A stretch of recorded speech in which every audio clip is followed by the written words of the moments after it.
বিসমিল্লাহির রহমানির রহিম। আমাদের দেশে স্বাধীন দেশের স্বাধীন নাগরিক তারা হলো আর্মি, চাকরি করে। এরকম আছে না নাই? আর্মি পার্সন আছে না নাই? আছে। স্বাধীন দেশের স্বাধীন নাগরিক, কিন্তু শুধুই আর্মিতে চাকরি করার কারণে কোনো আর্মির যদি চুল বড় হয় তাহলে সে কাটবে, কিন্তু কি সে নেইমার আর মেসি কাটিং দিতে পারে? জোরে বলেন, আরো জোরে বলেন।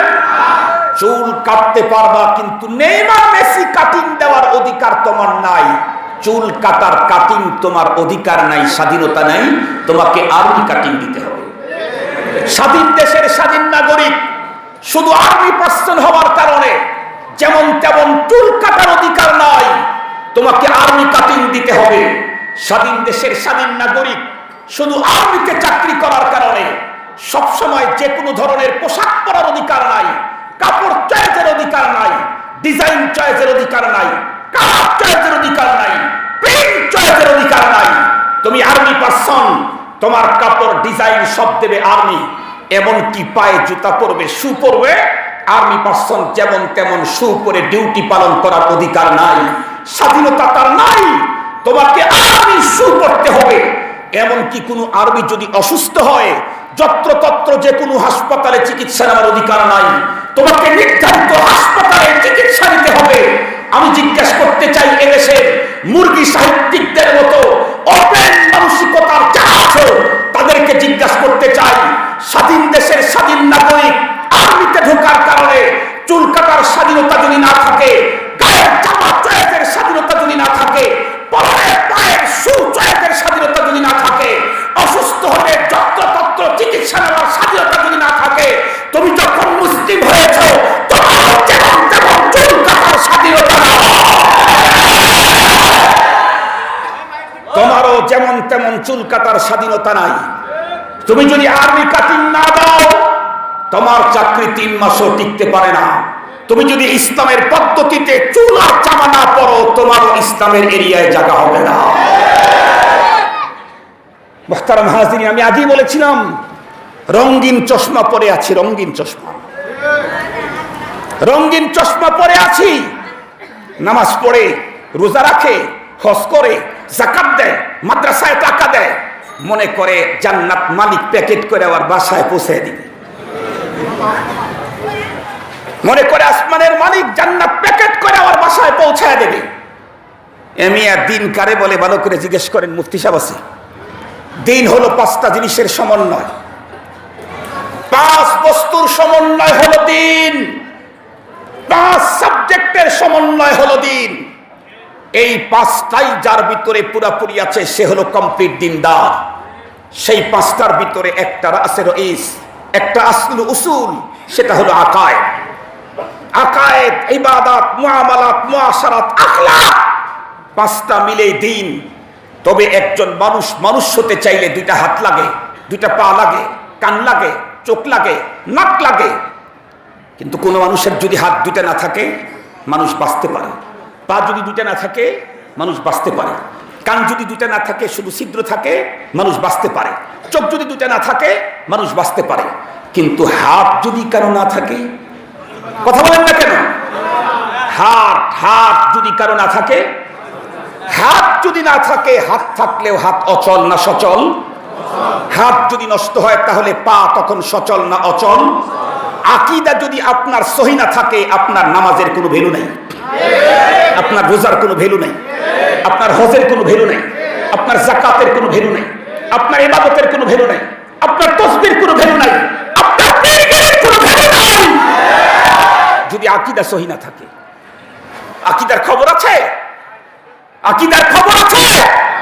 70 বছর পার করে দিয়েছেন, আকীদার কয়টা বই পড়েছেন? কার কাছে আকীদা শিখতে গিয়েছিলেন? কার কাছ থেকে আকীদা শিখেছেন? কে আপনাকে শিখিয়েছে? কি কন্ডিশন আপনার আকীদার? রঙিন স্বপ্ন চশমার, রঙিন চশমা পরে আছি আমরা।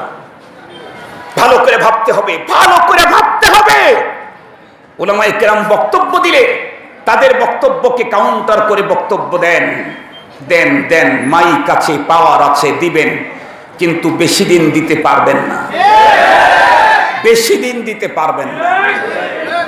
খুব ভালো করে জেনে রেখেন, ইনশাআল্লাহ ইনশাআল্লাহ ইনশাআল্লাহ রাম বাম নাস্তিক আর মুরতাদ বাংলাদেশ থেকে ইসলাম আর মুসলিম আর মৌলবাদদেরকে হটাবার যত স্বপ্নই দেখুক, আমি ক্লিন ভাষায় স্পষ্ট ভাষায় বলতে চাই, আমি এদেশের যুবকদের ভিতরে ইমানি যে জাগরণ দেখেছি, আগামী 200 বছরের ভিতরে তাদের এ রঙিন স্বপ্ন বাস্তবায়ন হবে না।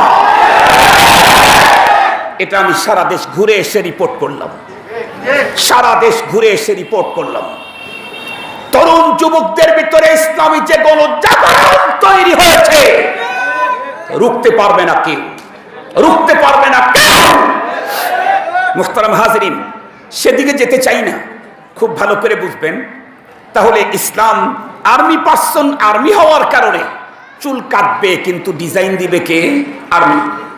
জামা পরবে ডিজাইন দিবে কে? আর্মি। শু পরবে ডিজাইন দিবে কে? আর্মি। চিকিৎসা নিবে কিন্তু যে কোনো হাসপাতালে কি? আর্মি অনুমোদিত হাসপাতালে, অন্য জায়গায় নয়।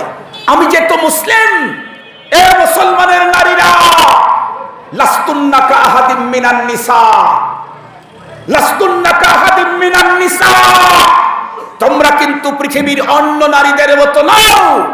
আর্মি পার্সন, আর্মি হওয়ার কারণে তাকে যেমন আর্মি পোশাক পরতে হয়, তুমি মুসলিম হওয়ার কারণে তোমাকে মুসলমানদের পোশাক পরতে হবে।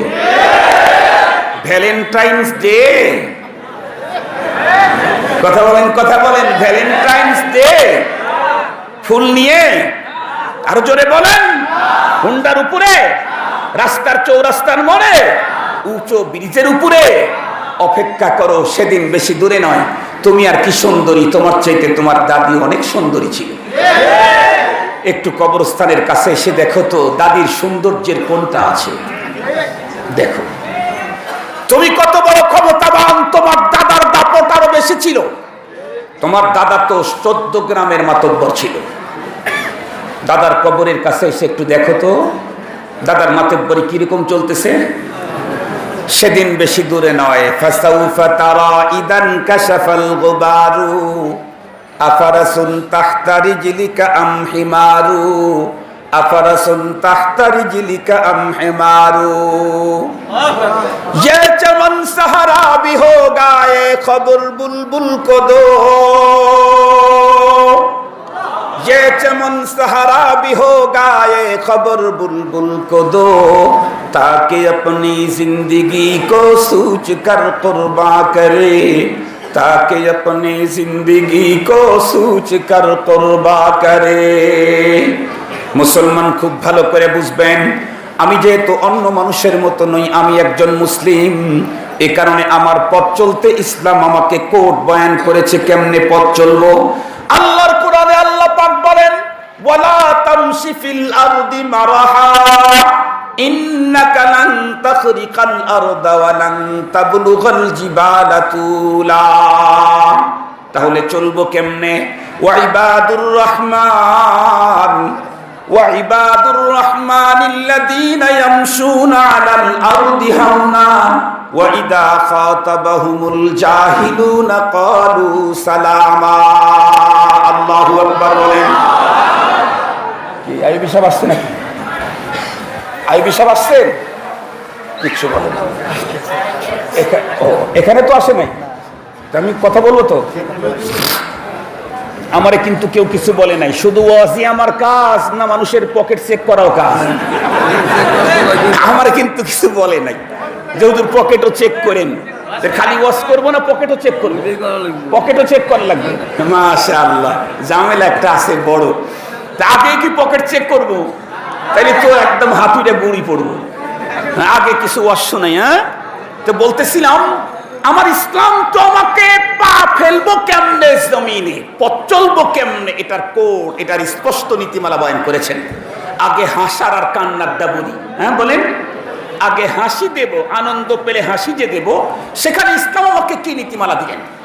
দুঃখ পেলে যে আমি কান্না করব, সেখানে ইসলাম আমাকে কি নীতিমালা দিলেন। এই দুইটা কথা আগে বলি আপনাদের খেদমতে ইনশাআল্লাহ।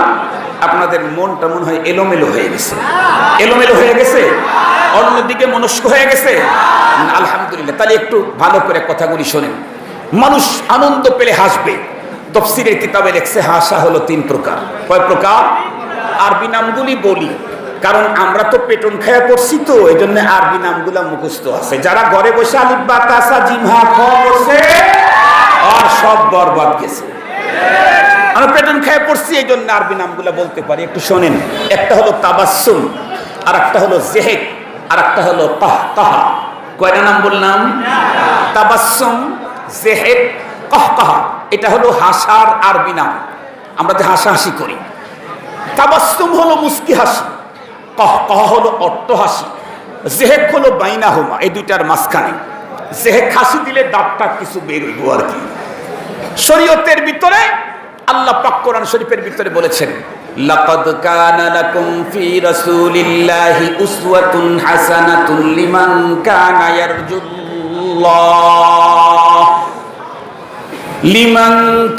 ইয়ারজুল্লাহ ওয়াল ইয়াউমাল আখির ওয়া যাকারাল্লাহা কাসীরা। খুব ভালো করে বুঝবেন, আল্লাহ পাক বলেন, কি বলেছেন আল্লাহ পাক? তোমাদের রাসূলের ভিতরে রয়েছে তোমাদের জন্য উত্তম আদর্শ। অসুবিধা নেই, পেরেশানি নাই, কোনো পেরেশানি নাই। আমি একটা কথা আপনাদের খেদমতে বলবো, তারপরে ছাড়বো। ভাই বসে থাকবেন, সমস্যা? আরো জোরে বলেন। খালেদ সাইফুল্লাহ আইয়ুবী আর আব্দুল বাসেত খান, দুইটা দেহে একটা প্রাণ। আজকে তো বাইরে বসায় আমি ওয়াজ করবো, আমার শ্বশুর বাড়ি। গত বৎসরের আগের বৎসর ঢাকার ইসে কি বলে ওটা, কেরানীগঞ্জে, 2 বছর আগে কেরানীগঞ্জে বিশাল মাহফিল কওমি ওলামাদের উদ্দেশ্যে। আমাদের বাংলার জিন্দা শাহজালাল সিংহ পুরুষ আল্লামা মামুনুল হক উনি বয়ান করতেছেন। বয়ান খুব জোশ এসে গেছে, আমাকে নিয়ে গেছে, আমি পাশে বসে আছি। 10-15 মিনিট বয়ানের পরে বলতেছে যে আমার ভাইকে আমি বসায় রেখে আরো কিছু বয়ান করব। আমি বললাম আমার টোটাল টাইম আপনারে দিয়ে দিলাম, সমস্যা নেই। মামুনুল হক, আব্দুল বাসেত, খালেদ সাইফুল্লাহ আইয়ুবী, একটাই। মনে থাকবে তো ইনশাআল্লাহ? আমি কিছুটা আপনাদেরকে বলবো। ভাই এতক্ষণে পান খাবে, চা ভাই ও শুনতে আসতেন। খুব ভালো করে বুঝবেন, হাসিটা বলবো না কান্নারটা বলবো? দুইটা বলবো না, দুইটা বলবো, একটা বলবো। আচ্ছা আচ্ছা, ঠিক আছে ঠিক আছে ঠিক আছে ঠিক আছে ঠিক আছে, আর কথা বলেন, দুইটাই বলি। হাসি হলো 3 প্রকার। আল্লাহ পাক বলেন তাম পৃথিবীর সকল মুসলমানদের জন্য নবী হলেন আদর্শ। সুবহানাল্লাহ বলেন। মডেল কে? আমাদের নবীজি। আমাদের মডেল কে? এই জন্য মুসলমানের চুলের কাটিং হবে মুহাম্মাদি কাটিং, না নেইমার মেসি। কোন কাটিং? মুহাম্মাদি কাটিং। বলেন কোন কাটিং? মুহাম্মাদি কাটিং। বিশ্ব নবীজি 63 বছর পৃথিবীতে বেঁচে ছিলেন, জীবনে একদিনও অট্টহাসি দেন নাই। জীবনে একদিনও একবার অট্টহাসি দেন নাই। অট্টহাসি কত সিরিয়াস তা জানেন আপনারা? বলেন তো দেখি, কোন পুরুষ যদি নামাজ পড়া অবস্থাতে অট্টহাসি দেয়, তাতে কি নামাজের কোনো সমস্যা আছে? যে সমস্যাটা হয়েছে তাতে কয়টা সৌসেজদা দিলে কাজ হয়ে যাবে? সৌসেজদা দিলে কাজ হবে না, তার মানে নামাজ শেষ। শুধু কি নামাজই শেষ হয়েছে, না তার আগেরটাও শেষ? আর একটু জোরে বলেন। তাহলে অট্টহাসি এমন এক হাসি, যে হাসি দিলে নামাজ তো নষ্ট হয়, ওযুও নষ্ট হয়ে যায়। আমার রাসূল জীবনে একবার অট্টহাসি দেয় নাই। সেই রাসূলের উম্মত আমরা তো আর কি অট্টহাসি দেই, আমাদের ঘরের গুলাতে আরো অট্টহাসি দেয়। ঠিক বললাম না? ঠিক বললাম? রাস্তার যে কোনো টার্নিং পয়েন্টে আসরের পরে, উঁচা কোনো ব্রিজের পরে, অথবা কোনো রিক্সা অথবা বাইকে অথবা অটোতে অথবা টমটমে দেখবেন 3-4 জন স্কুল কলেজের যুবক ছেলে থাকলে হাসির আওয়াজটা অত জোরে হয় না। 3-4 জন স্কুল কলেজ ইউনিভার্সিটির যদি খালাম মারা থাকে, তাহলে আওয়াজে থাকাই যায় না। যেই মুসলমানদের পয়গম্বর অট্টহাসি জীবনে একবার দেন নাই, যেই মুসলিম নারীর ব্যাপারে কোরআনে পাক স্পষ্ট নীতিমালা দিয়েছে, ইয়া নিসাআন নবী লাস্তুন্না কাআহাদিম মিনান নিসা, ইনিত্তাকাইতুন্না ফালা তাখদানা বিল কওলি ফায়াতমাআল্লাযী ফী কলবিহি মারাদু ওয়া কুলনা কাওলান মারুফা। সহজে বুঝবার জন্য বলি, আমার মা, আমার মেয়ে, আমার বোন, এরা কেউ যদি এশার নামাজ আদায় করা শুরু করলো, কোরআনে পাকের তিলাওয়াত করলে তো নেকি হয়, নামাজের ভিতরে পড়লে নেকি আরো বেড়ে যায়। কিন্তু আমার মা, আমার মেয়ে, আমার বোন, যে কেউ একজন যদি এশার নামাজের ভিতরে কোরআন তেলাওয়াত জোরে করে, তাহলে কি পরিমাণে নেকি বাড়ে বলেন তো দেখি? নেকির চোটে নামাজ ভেঙে যাবে, তাই না? নামাজ যত অবস্থায় কোরআন তেলাওয়াতের আওয়াজ যদি জোরে করা শরীয়তে নারী নিষেধ করেছে, তাহলে সেই নারী মোবাইল নাম্বারে মিষ্টি মিষ্টি ভিন্ন লোকের সাথে কথা বলবে, এটা জায়েজ হয় কেমনে? বুঝেন নাই? অট্ট হাসি জায়েজ নাই। কোন হাসি দিবেন? আনন্দ যতই হোক, আনন্দটা যদি এমন হয় যে অত পাস, তাও আবার গোল্ডেন এ প্লাস। বুঝেন নাই? এর চাইতে কি আর আরো বড় আনন্দ দুনিয়াতে কোনোদিন ছাত্র জীবনে আসবে? যাদের কপাল ভালো তারা এবার পরীক্ষার্থী ছিল, যাদের কপাল ভালো, একে তো অত পাস, তারপরে আবার গোল্ডেন এ প্লাস। ওর তো আত্মহারা খুশি, বলে তোমার খুশি তোমার যতই হোক গোল্ডেন এ প্লাস অটো পাশে, তাই বলে অট্ট হাসি তুমি দিতে পারবা না, কারণ তুমি মুসলিম। কোন হাসি হাসবা? স্বাভাবিকভাবে মুস্কি হাসো। তাতে যদি তোমার তৃপ্তি না হয়, তাহলে দাঁত বের করে একটু হাসো। তবে অট্ট হাসি দিও না। হাসতে কয়েকটা দাঁত বের করো, তবে অট্ট হাসি দিও না। হাসার ব্যাপারে ইসলাম নীতিমালা দিল। কান্নার ব্যাপারে কি নীতিমালা? নবী আলাইহিস সালাম একদিন কোথাও যাচ্ছিলেন, পথের ভিতরে দেখলেন একজন মহিলা খুব কান্না করছে, কিন্তু বিলাপ করতেছে। বলেন তো দেখি, কান্না করতে বিলাপ করা শরীয়তে জায়েজ? নবীজি দেখে তাকে গিয়ে বললেন, এই মেয়ে, সবর করো, এভাবে কান্না করতে নাই। মেয়েটা অল্প শোকে কাতর, অধিক শোকে মানুষ পাথর হয়ে যায়। মেয়েটা খুব আপনজন মারা গেছে, ব্যথায় কাতর হয়ে গেছে। নবীজি যে আওয়াজ করছেন এটা ও বুঝেই নাই, ব্যথার কারণে, অন্তরের আঘাতের কারণে। মেয়েটা কি বলল? মাথা নিচের দিকে দিয়ে উঠায় দেখলো না কে আওয়াজ করছে। মাথা নিচের দিকে দিয়ে বললেন, ইলাইকা আন্নি লাম তুসিবকা মা আসাবাতনি। আরে আপনি আপনার কাজে যান মিয়া, আমার উপরে কোন মুসিবত চাপছে এটা আপনি কি বুঝবেন? এই কথাগুলা তাকায়া তাকায়া বলেন নাই, মাথা নিচের দিকে দিয়ে বলছেন। কিন্তু পাশেই ছিল নবীজির এক পুরুষ সাহাবী। সাহাবী দেখলেন, ইন্না লিল্লাহ, এ মহিলা করলো ডাকি, এ মহিলা করলো ডাকি। কারণ ও তো ওর জীবনের সমস্ত অর্জন শেষ করে ফেলল। আল্লাহ পাক রব্বুল আলামিন কোরআনে পাকের ভিতরে নোটিশ দিয়েছেন, ইয়া আইয়ুহাল্লাযীনা আমানু লা তারফাউ আসওয়াতাকুম ফাওকা সাওতিন নবী ওয়া লা তাজহারু লাহু বিল কওল কাজহারি বাদিকুম বা'দা আন তাহবাতা আমালুকুম ওয়া আনতুম লা তাশউরুন। আল্লাহ পাক বলেন, খবরদার মুসলমান মুমিনরা, কখনোই তোমরা নবীর সামনে উচ্চবাচ্য করো না। নবীর আওয়াজের উপরে যদি তোমাদের আওয়াজটা বেড়ে যায়, তাহলে তোমার জীবনের সঞ্চিত সকল ইবাদত বরবাদ হয়ে যাবে, তুমি বুঝতেও পারবে না। এই মেয়েটি তো আল্লাহর পয়গম্বরকে বলেছে, ইলাইকা আন্নি, তুমি তোমার কাজে যাও মিয়া, আমার উপরে কোন মুসিবত চেপেছে তুমি কি বুঝবা? এ কথা শুনলে পুরুষ সাহাবী মেয়েটার দিকে আগায়া এলেন। মেয়েটার তাওয়াজ্জু নিজের দিকে নিয়ে কথাগুলি যখন খুলে বললেন, মেয়েটি তখন বুঝে পাইল ইন্না লিল্লাহ, আমি রাসূলকে বলেছি নাকি বলে হ্যাঁ। এখন মেয়েটির অন্তরে তার আপনজন হারামের ব্যথার চাইতে নবীকে কষ্ট দেওয়ার ব্যথা এখন বেশি হয়ে গেল। মেয়েটি পাগলের মতো ছুটে গেল পয়গম্বরের দরবারে। বিশ্বনবীকে কাছে গিয়া বিনয়ের সাথে মাযরাত পেশ করলেন। আল্লাহর পয়গম্বর তো দয়ার নবী, নবী আলাইহিস সালাম তখন তাকে ক্ষমা করলেন, সাথে সাথে কান্নার ব্যাপারে নীতিমালা বলে দিলেন। মাগো, দুঃখ বেদনা দুনিয়াতে যতই আসুক না কেন, তুমি যেহেতু মুসলিম, সব ধরনের কান্না করার অনুমতি তোমার নাই। তুমি কান্না করতে পারবে, কিন্তু বিলাপ করার অনুমতি নাই। নবীজি আইন পাশ করে দিলেন। অল্প কয়েকদিন পরেই নবীর ঘরের ভিতরে তার কলিজার টুকরা সন্তান মারা গেল।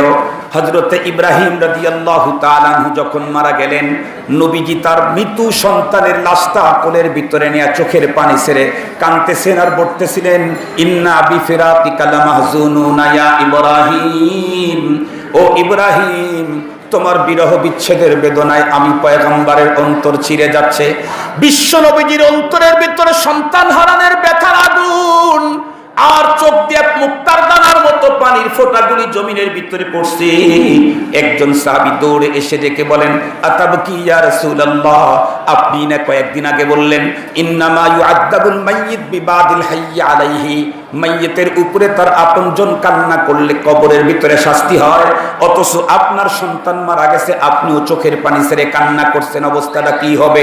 বিশ্ব নবীজি তখন তাকে ডেকে বললেন, ওয়াজাহাত করে দিলেন, কান্নার ব্যাপারে ইসলামের কোড বয়ান করলেন, ইন্নামা ইউআদ্দাবু বিহাদা লা বিহাদা, ইন্নামা হাদিহি আমারাতুর রাহমা। নবীজি বললেন, সাহাবী শোনো, এইটার কারণে আযাব হয়, এটার কারণে আযাব হয় না। তার মানে কারো যদি আপনজন দুনিয়ার থেকে চলে যাওয়ার কারণে অন্তরে আঘাত লাগার কারণে চোখ থেকে পানির ফোঁটাগুলি যদি পড়তে থাকে, এটা কখনোই খারাপ না, এটা বরং ভালো। তোমার আব্বার ইন্তেকালে তোমার চোখ থেকে পানি বের হয়েছে, বুঝতে হবে তোমার অন্তরের ভিতরে তোমার আব্বার মোহাব্বত ভালোবাসা ছিল। মা বোনের ইন্তেকালে চোখ থেকে পানি বের হলো, বুঝতে হবে তোমার আপনজনের প্রতি তোমার অন্তরে মায়া। এটাতে কোনো সমস্যা নাই, কিন্তু জবান খুলে খুলে আল্লাহর উপরে কোনো অশালীন কোনো শব্দ ব্যবহার করবে, তাহলে কিন্তু অনুমতি নাই। এজন্য বিলাপ করে কান্না করার অনুমতি নাই। এমনি চোখ থেকে পানি বের হলে সমস্যা নাই। আমি শুধু একটা কথাই বলতে চাই, যে ইসলাম আমাকে কান্না করার ব্যাপারেও নীতিমালা দেয়, যে ইসলাম আমাকে হাসি দেওয়ার ব্যাপারে নীতিমালা দেয়, যে ইসলাম আমাকে পথ চলার ব্যাপারে স্পষ্ট নীতিমালা দিয়েছে, যে ইসলাম আমাকে চুল কাটার ব্যাপারে স্পষ্ট নীতিমালা দিয়েছে, সেই ইসলাম কি দেশ সমাজ রাষ্ট্র পরিচালনার নীতিমালা দেয় না? আবারও জিজ্ঞাসা করতে চাই, তোমরাই তো বলো দোস্ত ইসলাম is complete code of life, তোমাদের কথাই তো বলছি, ইসলাম পূর্ণাঙ্গ জীবন বিধান। শুধু নামাজের ক্ষেত্রে ইসলামের কোড মানবা, হজের সময় ইসলামের নীতিমালা মানবা, যাকাতের সময় ইসলামের থিওরি মানবা, রোজার সময় ইসলামের থিওরি মানবা, মসজিদের ভিতরে ইসলামের থিওরি মানবা, মাদ্রাসার ভিতরে ইসলামের থিওরি মানবা, দেশ রাষ্ট্র আর সমাজ নিজের মন মতো করে চালাইবা। আনতা মুসলিম, তুমি মুসলিম হতে পারো না। মুহতারাম হাজরিন, আমি আমার আলোচনাকে দীর্ঘায়িত করতে চাচ্ছি না, তবে আমি বলতে চেয়েছিলাম ইসলাম পূর্ণাঙ্গ জীবন বিধান। আমার জীবনের এমন কোনো অপশন নাই যেখানে ইসলাম আমাকে নীতিমালা দেয় নাই। এখন ইসলামের নীতিমালা মানলেই আমি মুসলিম, না না মানলেই মুসলিম? ভালো করে বুঝবেন, ইসলামের নীতিমালা মানলে মুসলিম, না না মানলে মুসলিম? এখানে পুলিশ লাইন আছে। পুলিশরা কতদিন পর্যন্ত সরকারের আইন না মানলে চাকরি থাকবে? 2 মাস, 6 মাস, 1 বছর? পুলিশের চাকরি যদি 6 মাস পর্যন্ত না মানলে, আইন না মানলে না থাকে, ইসলামের আইন কতদিন না মানলে মুসলিম থাকা যায়? ইসলামের আইন কতদিন না মানলে মুসলিম থাকা যায়? আপনাদের কাছে আমার জিজ্ঞাসা রইল। আমি আর আলোচনাকে দীর্ঘায়িত করব না, আমার আলোচনা এখানেই শেষ। আমি বলেছিলাম, আল্লাহ পাক বলেন, আজকের দিনে আমি দিন তোমাদের জন্য পরিপূর্ণ করলাম।